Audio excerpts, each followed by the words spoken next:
Muy buenas noches. La Universidad Autónoma de Chiapas, en el marco de su 50 aniversario, les da la más cordial bienvenida a este 11ª Feria Internacional del Libro, UNACH 2024. Es un honor presentar al Presidium que nos acompaña el día de hoy. El presentador es Jorge Eber González, nacido en Villaflores, Chiapas, el 21 de septiembre de 1995.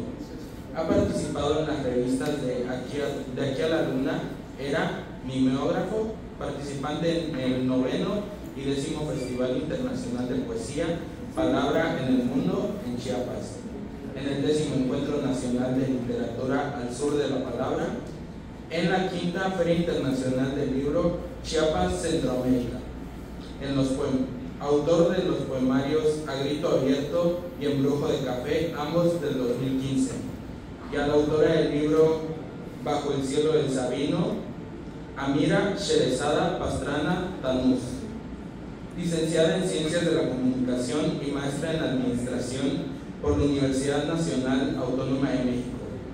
Su pluma ha dejado una huella significativa en el mundo literario, siendo autora de cautivadores cuentos y relatos. Sus creaciones literarias han sido publicadas en la antología Manzana de Lilith, segunda antología del Movimiento Internacional Vuelo de Mujer, Colección de Oro, París 2020 y la reconocida revista digital La Mascarada. Además, ha dejado su sello como prologuista en el libro 24 Abriles, obra escrita por Adriana Rodríguez y Yolanda García, autoras con quienes presentó el libro en la ciudad de Alicante, España. En su repertorio literario resalta la novela Bajo el Cielo del Sabino, su ópera prima en este género. El firme propósito de la escritora es provocar sensaciones inefables que despierten la inquieta imaginación del lector a través de la delicada caricia del lenguaje. Le cedo la palabra en primer término a Jorge Eber González Domínguez. Muy buenas tardes, gracias joven, gracias por quitarme unos 30 años. Nací en 1995, dice muchas gracias. Gracias a todos por su presencia, a los amigos. Es un gusto estar en esta 11ª Feria Internacional del Libro UNACH 2024 y presentar y coincidir nuevamente con Amira Pastrana Tanús, que es una escritora como pocas. Los jóvenes que nos escuchan, los que no estamos tan jóvenes, leer una novela tan bonita, tan bien lograda, es de reconocerse, sobre todo en estos momentos que la literatura no abunda, así que digamos, muchas novelistas, hay más poetas que novelistas, que escritoras. Por eso me llama la atención y me gusta volver a presentar a la mía con este libro Bajo el Cielo del Sabino, que es muy importante que nosotros conozcamos la parte de la naturaleza de donde venimos.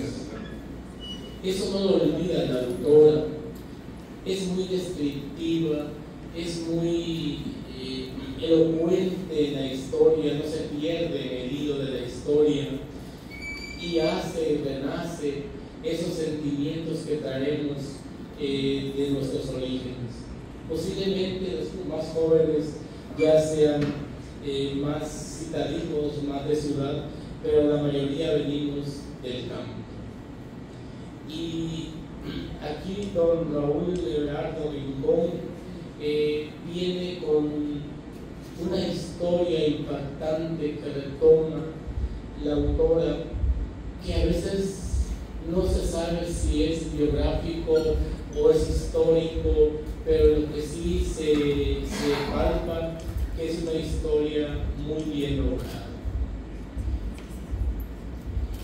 Me es justo presentar este libro Bajo el Cielo del Sabino, que se ubica a orillas del río Grijalva, de hace muchos años, de los chiapanecas, de la gente cuando no existía esa brecha tan pronunciada como ahorita, ¿no? Cruz Gutiérrez, Chiapa de Corzo, toda era una familia que vivía en común en un lugar muy bonito, El Sabino. Bajo el cielo del Sabino de Amira es una novela amena, una historia fantástica de una familia liderada por Raúl Everardo Rincón. En estas aventuras que la autora nos va narrando, van sucediendo diferentes situaciones de la vida cotidiana de un ambiente rural a orillas del río Grijalva. Yo creo que sus venas y su sangre de Amira también vienen de esa orilla del río Grijalva. Por eso la historia, al leerlo, un chiapaneco lo hace suya, porque es parte de su pasado, es parte de su espíritu bucólico con que está escrito. Podrá llegar, como estoy seguro que ha llegado esta obra a diferentes lectores de diferentes países, de cualquier parte del mundo, pero ninguno lo ha de interpretar, lo ha de hacer suyo como un lector chiapaneco. Esta novela está llena de paisajes representativos de aquellas familias tradicionales del siglo pasado, que en ocasiones se presta a un tanto biográfico. La historia se mantiene en el hilo de la crónica, como el primer cine de Chiapas, o la batalla de 1911 en Chiapa de Corzo, con los soldados de San Cristóbal. En esas batallas sin razón, pero quedaron grabados en la mente colectiva de un pueblo aguerrido como los Chiapas. Amir se luce al describir los paisajes de aquellas épocas, pero que todavía se ven colgados en los recuerdos a orilla de la historia. Ella cito: Margarita vivía con sus padres en la casa de El Sabino, construida de adobe y adoquines con un amplio pórtico sostenido de gruesas columnas y celosías de barro que soportaban el regocijo, y al pasar de los años adornaba con macetas vestidas de tibuchinas, trompetas de ángel, candelarias y flores de mayo. Proporcionaba sombra y refugio ante los abrasadores días de calor. Esta imagen literaria todavía lo tenemos presente en las orillas del río Grijalva, en las riberas de Chiapa de Corzo, con aquellos corredores, aquellos adoquines, aquellas trompetas de ángel, aquella flor de mayo. Todavía existe esa imagen en las riberas de Chiapa de Corzo. Bajo el cielo de El Sabino nos entretiene con una detallada anécdota de una familia donde el protagonista sufre y lucha por sus familiares, pero nos demuestra qué tan valiente y fuerte puede ser una persona por el amor a sus familiares. Va mi felicitaciones a Mira, que siendo tan joven nos deja pensando que se puede disfrutar de la lectura amena, como en esa pasión que es en 200 páginas de su libro, nos deja la historia para poder reflexionarla, para poder disfrutarla y contarla, para que las novelas sigan siendo y sigan vivas en el corrental de las palabras. Muchísimas felicidades. Nada más quiero leer tantito una parte de su libro donde describe, donde seduce la autora. Hablando del protagonista, dice: Raúl Everardo Rincón era un hombre cuya estatura parecía querer alcanzar el cielo, tan delgado como una espiga, de tez morena clara como la tierra que le dio la vida, y a la que él recompensó al hacerla productiva. Tenía el cabello ondulado y oscuro, semblante recio que aparentaba una dureza que no tenía. Era fuerte cuando debía serlo, pero en general bondadoso con su gente. Una descripción magnífica que no cualquier escritor lo logra, pero Amira Pastrana Thanos nos da una lección de escribir algo bonito y muy significativo para los chipaneros. Felicidades.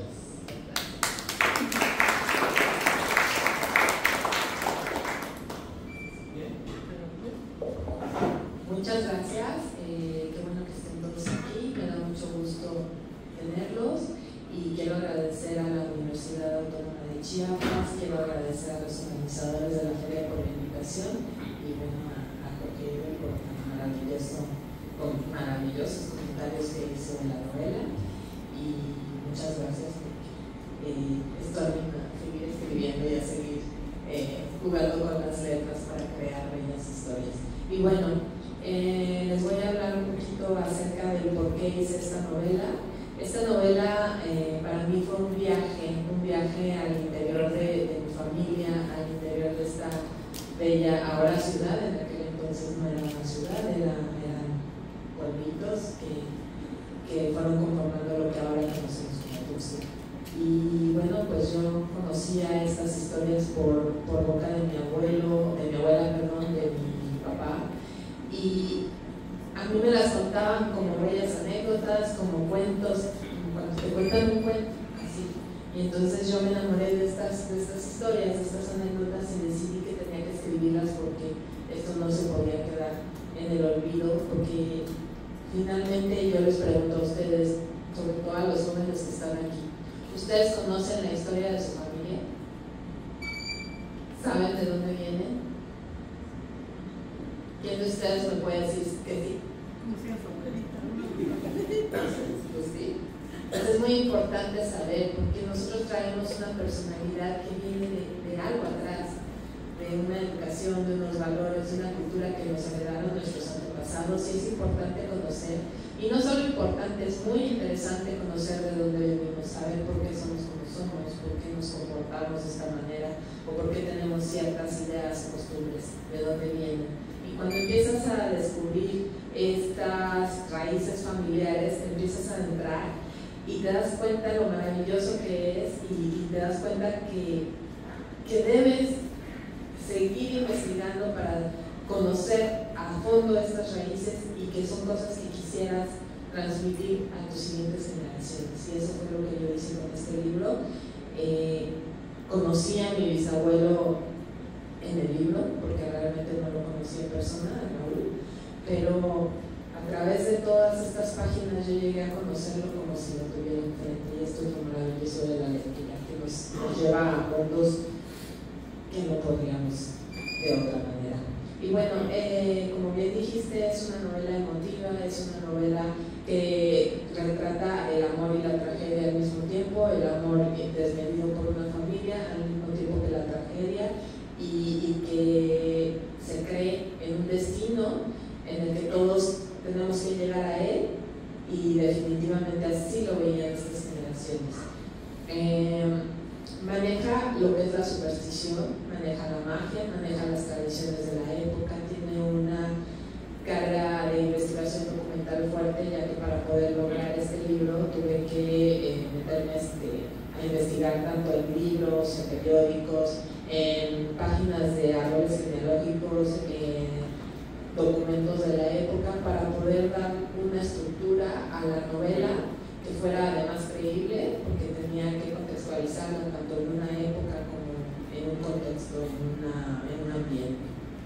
Además de que, pues sí, retrata a este personaje que fue un personaje sui generis, porque fue un personaje que, si bien no tenía estudios universitarios, me parece que llegó hasta tercero de primaria, sin embargo era un hombre visionario, un hombre autodidacta, que a través de la lectura logró llegar a incluso poder curar personas como si fuera un médico, y bueno, por ahí se dice que mejor que los propios médicos, ¿no? Y además, pues para mí lo más importante y lo que me dejó esa novela fue poder entender mi pasado y cómo ese pasado se puede cambiar para que nosotros en el presente lo vivamos de la mejor manera.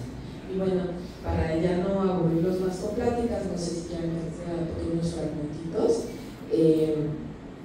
Por ejemplo, el bisabuelo hablaba mucho de los sueños. Para él, los sueños eran una cosa muy importante porque a través de ellos él podía conocer lo que podía pasar.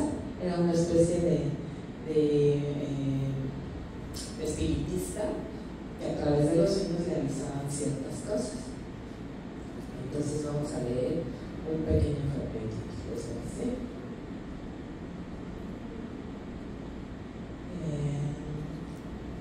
El doctor salió 2 noches seguidas a aplicar el tratamiento. El agua salía totalmente limpia. Llegó incluso a ponerle jabón para que todo resbalara, pero no así. El niño le seguía creciendo el vientre y la falta de alimento lo mantenía, la mitad del tiempo dormido y la otra mitad gimiendo de dolor. Todos trataban de animarlo. Entre masajes y reposo intestinal, el bebé fue perdiendo cada vez más color y la fuerza. Sus pequeños y helados ojos miraron al cielo donde Severina le extendía los brazos para recibirlo, tan solo un mes después de haber conocido el mundo.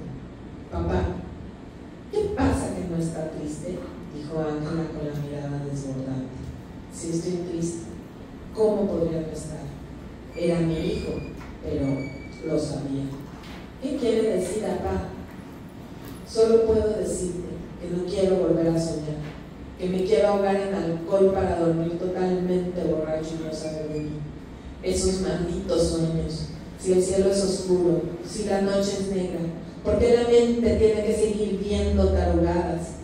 No es que no esté triste, mija, es que simplemente desde que Severina se fue, supe con toda certeza que se lo llevaría. Vamos a hablar un poquito de su familia.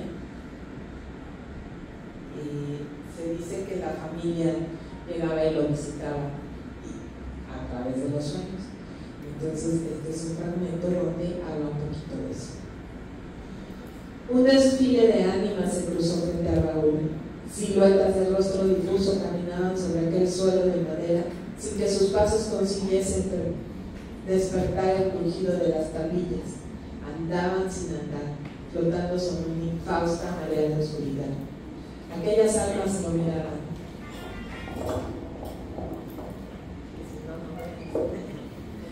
Aquellas almas lo miraban, lo invitaban a acercarse a ellas con dulces y desconocidos cantos.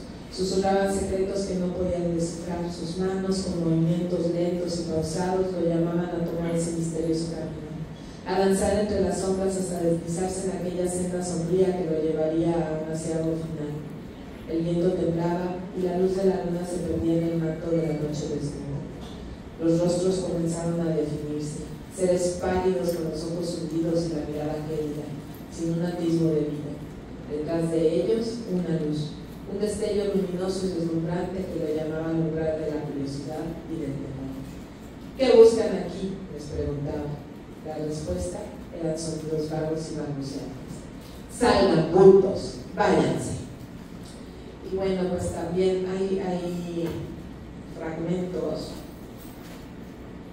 que no toda la novela es tragedia y tristeza, también tiene sus momentos de gracia y utiliza un elemento que es la escena literaria que nos ayuda a adentrarnos en el texto como si nosotros estuviéramos ahí, como si fuéramos parte de la historia.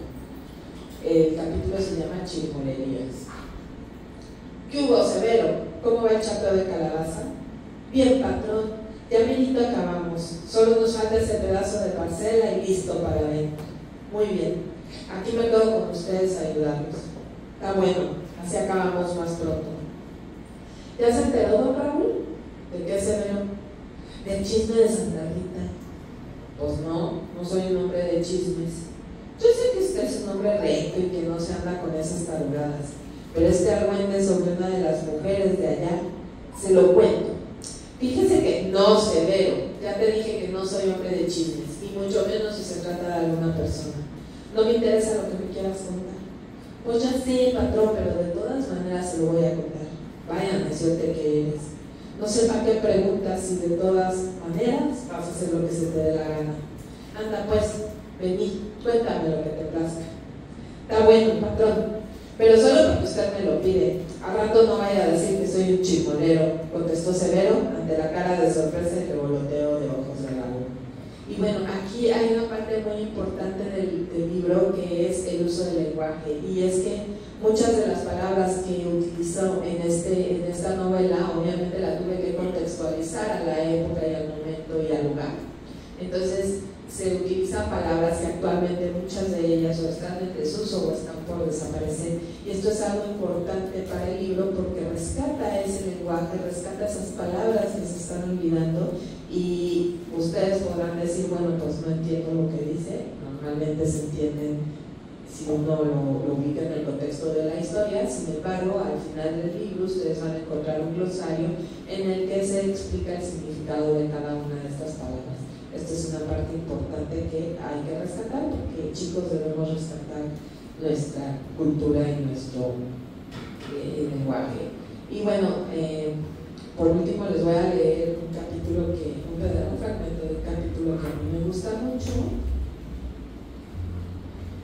que habla sobre mi abuela.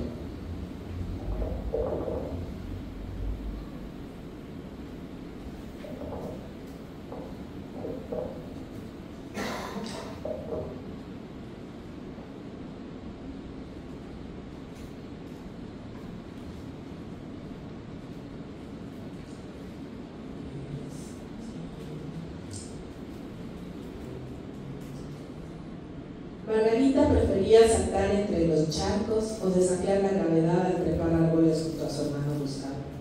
Lo mismo sucedía en la escuela. Mi abuela tenía grandes amigas, pero al mismo tiempo, cuando se sentía aburrida, se acercaba a los niños y les pedía ser aceptada en el juego.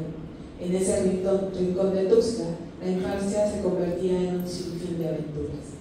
Y entre aquellos amigos había uno especial, alguien con quien al cruzar miradas compartió un lenguaje secreto, un entendimiento que les permitía anticipar las próximas travesuras.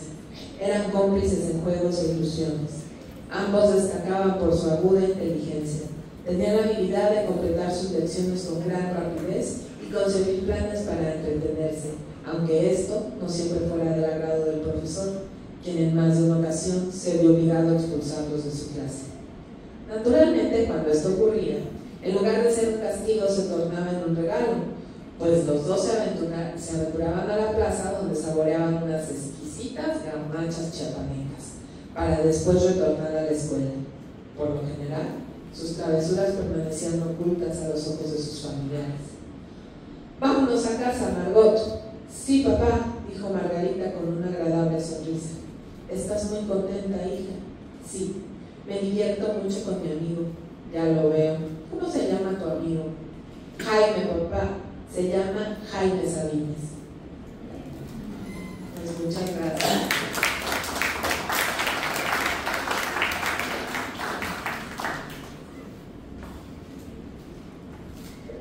Muchas gracias a los dos por su participación y por el tiempo que nos pudieron brindar. Ahora dejamos el espacio abierto al público por si alguno tiene preguntas o algún comentario hacia la autora o el presentador.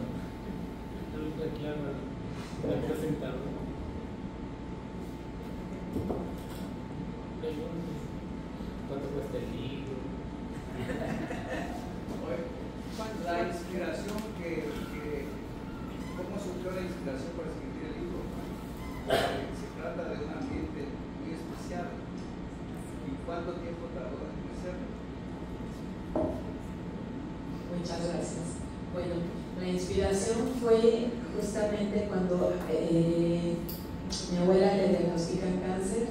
Nos pide como último deseo, porque le habían dado un tiempo corto de vida, y nos pide venir a la ciudad de Tuxtla a despedirse, porque esta era su tierra.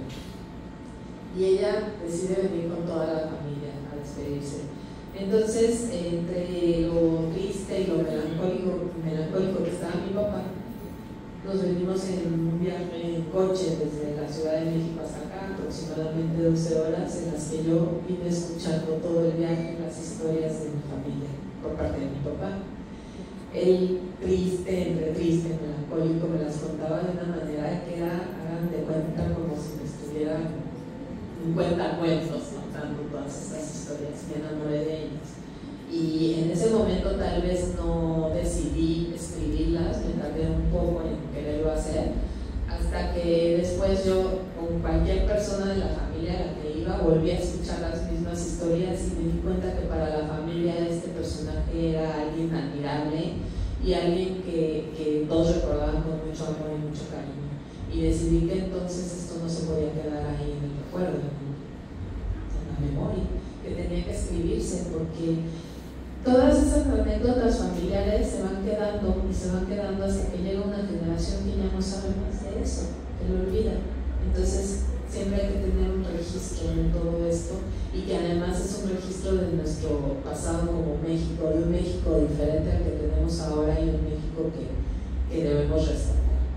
Y bueno, la otra pregunta de cuánto me tardé en escribirla, pues me tardé bastante, me tardé aproximadamente unos 10 años en escribir la novela, porque además de que requería una investigación fuerte, no era mi actividad principal, entonces el tiempo que yo le podía dedicar a escribir o a investigar no era tanto, y además pues no era como que alguien me estuviera correteando para escribirla, entonces la retomaba, escribía y la dejaba por tiempo reposar, que eso en un escritor es bueno, dejar reposar tus trabajos.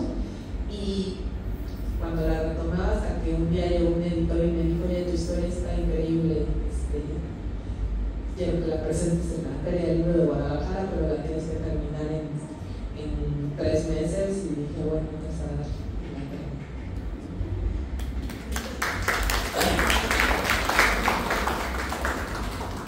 ¿Alguna otra pregunta o algún comentario que quieran hacer?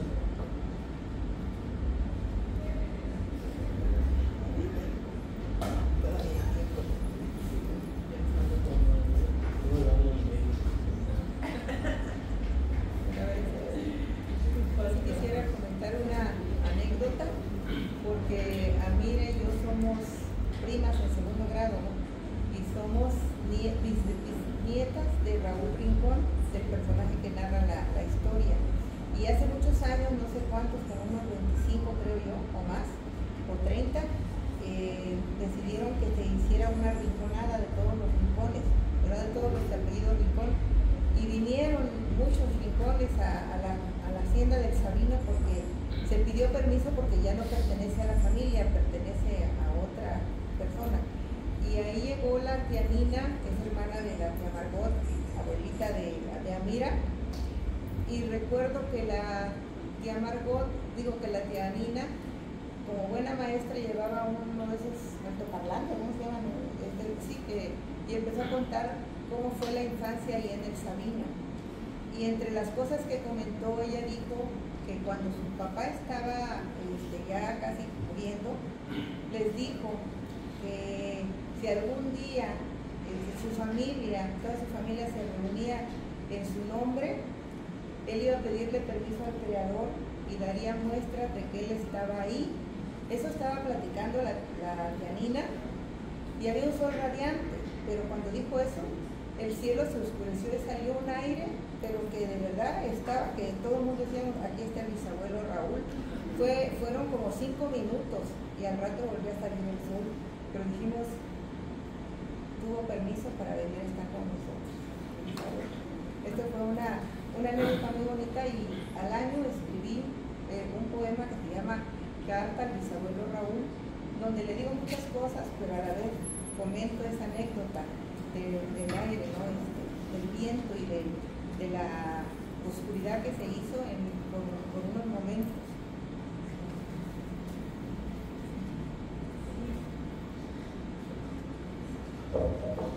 Sí, y es que es importante destacar que en toda esta historia y en este libro, y tanto las supersticiones, las cuestiones espiritistas, las cuestiones de magia, brujería y este tipo de cosas fueron un papel importante.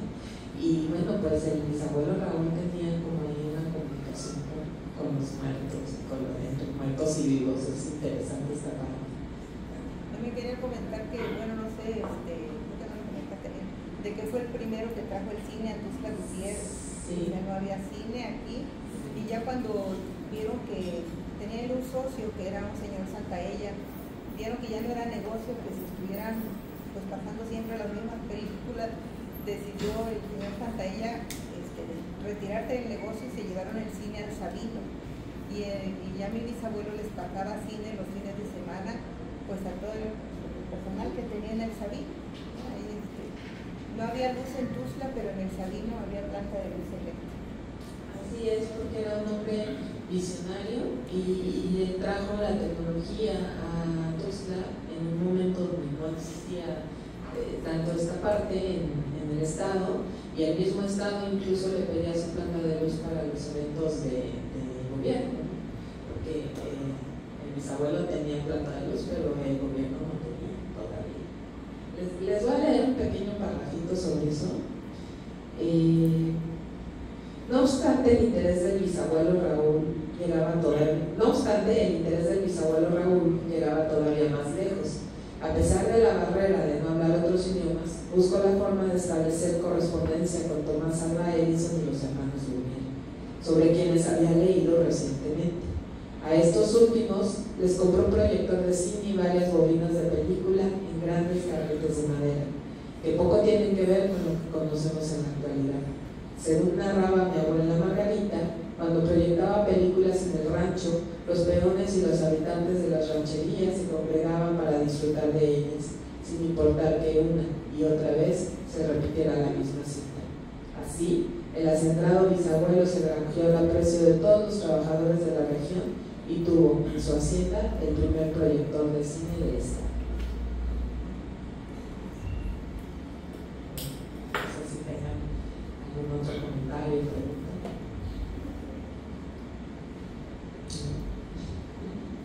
Tenía teléfono también. Y esto les ayudaba porque en el tiempo de la revolución, como ustedes saben, llegaban los revolucionarios y lo primero que se llevaban eran las mujeres y el oro. Entonces, cuando ellos estaban en una posición privilegiada, el rancho estaba en una posición alta dentro del estado de Chiapas, se podían observar cuando los revolucionarios venían. Entonces, por medio del teléfono se avisaba, pero por lo que hizo el bisabuelo para que nunca descubrieran la manera en cómo ellos se avisaban, era que enredó el cable del teléfono en el alambre de púas del rancho y entonces no se notaba. Y pues los revolucionarios llegaban y ellos ya se habían avisado, entonces ya habían logrado esconder mujeres y oro para que no se los llevaran. Igual de la planta de luz, que fue de la primera planta de luz dentro del estado. Las monedas de oro que las guardaba en un tubo que lo retacaba de monedas. En ese tiempo el oro era lo que se manejaba, no había dinero como ahora. Llenaba el tubo de monedas y lo retacaba de los lados y lo ponía a la vista de todos, porque normalmente cuando buscamos algo lo vamos a buscar escondido, ¿no? Llegaban los revolucionarios y empezaban a escarbar o a hacer hoyos en las paredes, en el piso. Pero no, él lo dejaba completamente frente a la vista y era el único lugar donde los revolucionarios no llegaban a buscar. Entonces, al parecer, nunca le pudieron robar su oro tampoco. Pues, no sé si hay alguna cosa. Yo no entendí que se llevaban a las mujeres y al oro. Al oro. El oro, las monedas, los centenarios. Sí, porque era lo que llegaban a buscar, pues. Dinero y placeres. Todas las mujeres, el oro. El oro lo dejaban ahí en la jaula. El oro lo dejaban ahí, nada más las monedas. Echábamos el caballo a las mujeres. Oye, ¿conservaron los nombres de los protagonistas, los nombres reales? Sí. Porque García Márquez es una historia familiar de García Márquez y utilizó otros nombres, ¿no? Claro. Como para preservarse. En un principio yo tenía planeado cambiar los nombres precisamente para evitar algún problema de que alguien se fuera a molestar con las historias, pero al final decidí que no, porque finalmente el libro habla de personas que ya en este momento no están con nosotros y pues no me van a venir a demandar. Así es que decidí que los podía usar, pero además quise hacerlo porque finalmente lo que quiero es rescatar justamente esta historia familiar. Entonces de nada me servía a mí cambiar los nombres. Yo quería que las personas que me aparecen fueran sus nombres reales, y lo son. Y otra de las cosas que quería comentar en lo que tú me comentaste es que si no se puede, a veces no se nota si es algo biográfico o no. En realidad es una novela que tiene tintes históricos, biográficos, pero también fantásticos, porque tuve que ficcionarla. Es decir, yo no podía hacer una historia, yo no viví esa época, yo no estuve ahí. Hay muchas cosas que se pueden rescatar, pero muchas otras que no. Entonces tienes que rellenar la historia con hechos que tú ficcionas para que tenga tanto el contexto, el ambiente, como las características de los personajes. Un ejemplo es Nana Lupe. Nana Lupe es un personaje que para mí es entrañable dentro de toda la historia, es un eje conductor en toda la historia porque es uno de los personajes que aparece desde casi de principio a fin. Sin embargo, es un personaje que no existió como tal, pero que yo estoy segura que tuvo que existir. Que yo estoy segura que hubo una Nana Lupe que tuvo que ayudarle a Raúl, porque en aquellos momentos, es que no les quiero spoiler la historia, pero en aquellos momentos donde él perdía a alguna esposa, por ejemplo, ¿quién se hace cargo, no? Entonces yo supe que por ahí había una Nana Lupe, creé el personaje y quedó bien bonito, y creo que es uno de los personajes. ¿Se podía tener varias esposas entonces? No se podía. y pareciera que él era un mujeriego, pero fíjense que no. Aquí es donde entran las cuestiones del destino, porque el destino le arrebataba a sus mujeres, no era que él fuera mujeriego y las dejara, él finalmente tenía que vivir con ese trágico destino que a veces nos toca vivir. Así es. Pero como tiene un poco de magia, generalmente en el momento que estás durmiendo se te viene la revelación. Algo así. Para escribir. A mí. Sí. Es que a mí se me vienen las ideas de repente a todas horas, y donde estoy, si se me ocurre algo, lo escribo, aunque sea en una servilleta. Bueno, yo les quiero decir un poquito cuál es mi técnica para escribir las novelas, y es que me meto en la historia, me vuelvo parte de estos personajes. Entonces, claro, como espectador, porque en esta historia yo no aparezco, todavía me faltaban como unos 100 años, ¿no? para llegar, pero me meto en la historia, en los personajes, y trato de pensar como ellos pensaban, o de sentir como ellos sienten, para mí es como ver una película en la mente de esos acontecimientos, y los escribo y me vuelvo a esas personas. Ahorita estoy escribiendo una novela que es un thriller y es un asesinato, entonces imagínense el miedo que trae mi marido de que yo me convierta en asesina serial en mis ideas. Pero bueno, no es a través de los sueños, pero sí me meto dentro de los personajes y sí siento como ellos están sintiendo, y creo que parte de todo de un escritor es esto, porque si tú no sientes o no vives con tus personajes, ¿cómo los puedes representar o cómo los puedes explicar de una manera certera, ¿no? Si no estás ahí como parte de la historia. Soy el narrador omnisciente de mis historias. Esto lo digo porque hay estudiantes cómo pueden escribir sus historias. Por ejemplo, hay algunos historiadores que van al lugar de los hechos, al rancho, donde sea, para sentir más fuerte ese contacto con la antigüedad. Así es. Las puertas, los muros, son más fuertes. Así es. Yo, por ejemplo, lo que hacía era, yo no podía, fui una vez a ese rancho, sí lo conocí, pero pues no podía venir todo el tiempo a estar ahí. Entonces yo lo que hice fue investigar, por ejemplo, en páginas de árboles genealógicos. Ahí obtuve actas de nacimiento, de función, matrimonio, censos. También me puse a ver videos, fotos. Tengo muchas fotos de la familia, de mis abuelos, de familiares que pues quién sabe ni siquiera sé a quiénes puedan ser. Pero esto te da una idea de cómo era esa época y cómo era el entorno. Vi películas, luego me podía escribir y me podía escuchar marimba, ¿no? La marimba es algo que es un elemento fundamental de esta cultura, ¿no?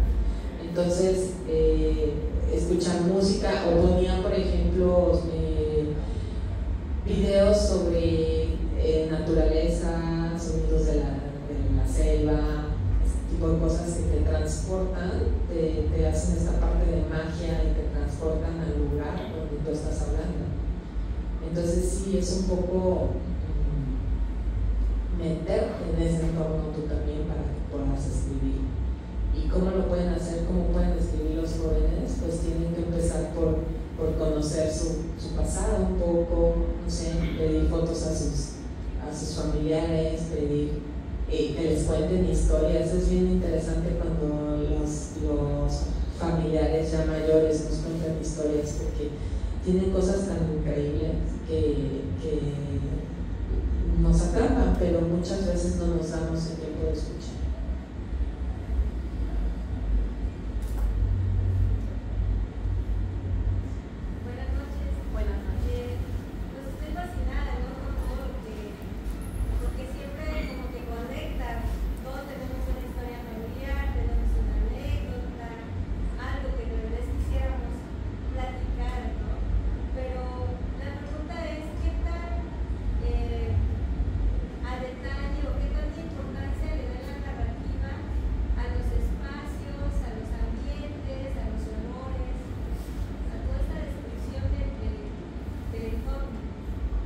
Sí juega un papel importante dentro de la novela, sí hago una descripción extensa de estos ambientes.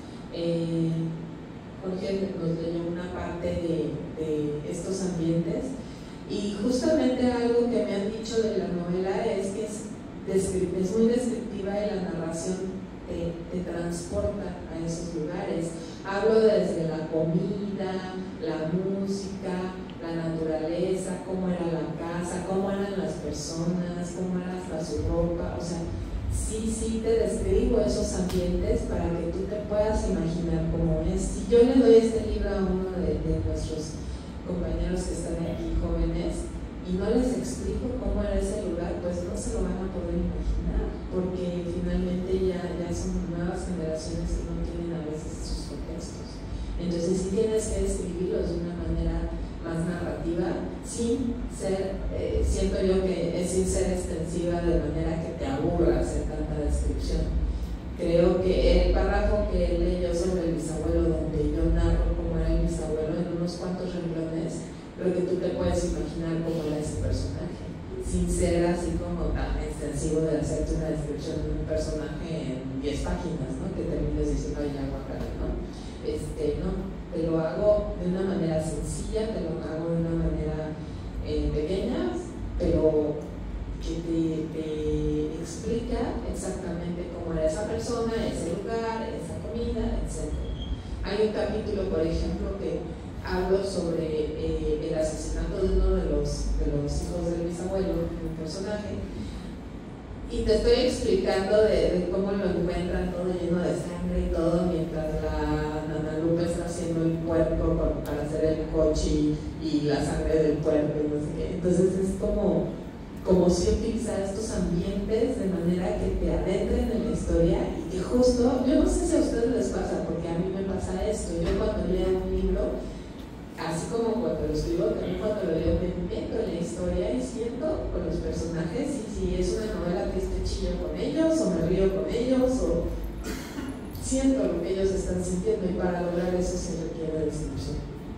Entonces es muy bonito cuando lo logras, porque te adentras en la historia y de repente terminas el libro y te quedas con este duelo de ¿y ahora qué sigue?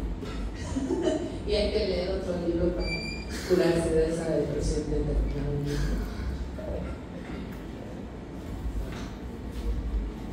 Bueno, pues. Muchas gracias a todos por su participación. Agradecemos la participación de nuestros panelistas. Ahora haré entrega de los reconocimientos que la letra dice. La Universidad Autónoma de Chiapas otorga el presente reconocimiento por su participación en la 11ª Feria Internacional del Libro UNACH 2024, llevada a cabo del 14 al 18 de octubre del presente año en Tuxtla Gutiérrez, Chiapas, 18 de octubre de 2024, por la conciencia de la necesidad de servir, a Amira Pastrana.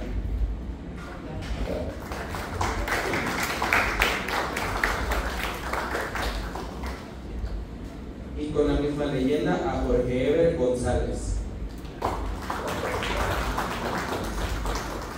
Muchas gracias.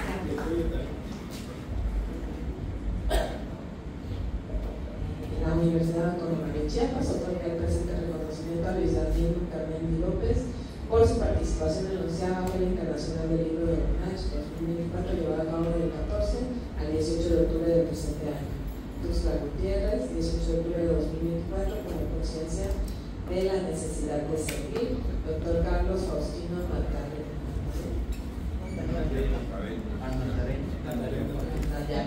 Rector de la UNACH. Gracias. Un poquito, por favor.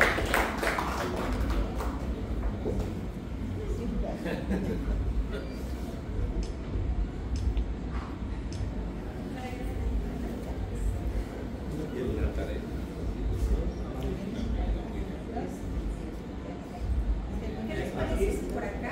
Ya cierran las actividades. Vamos a seguir. Las actividades. Ya tenemos.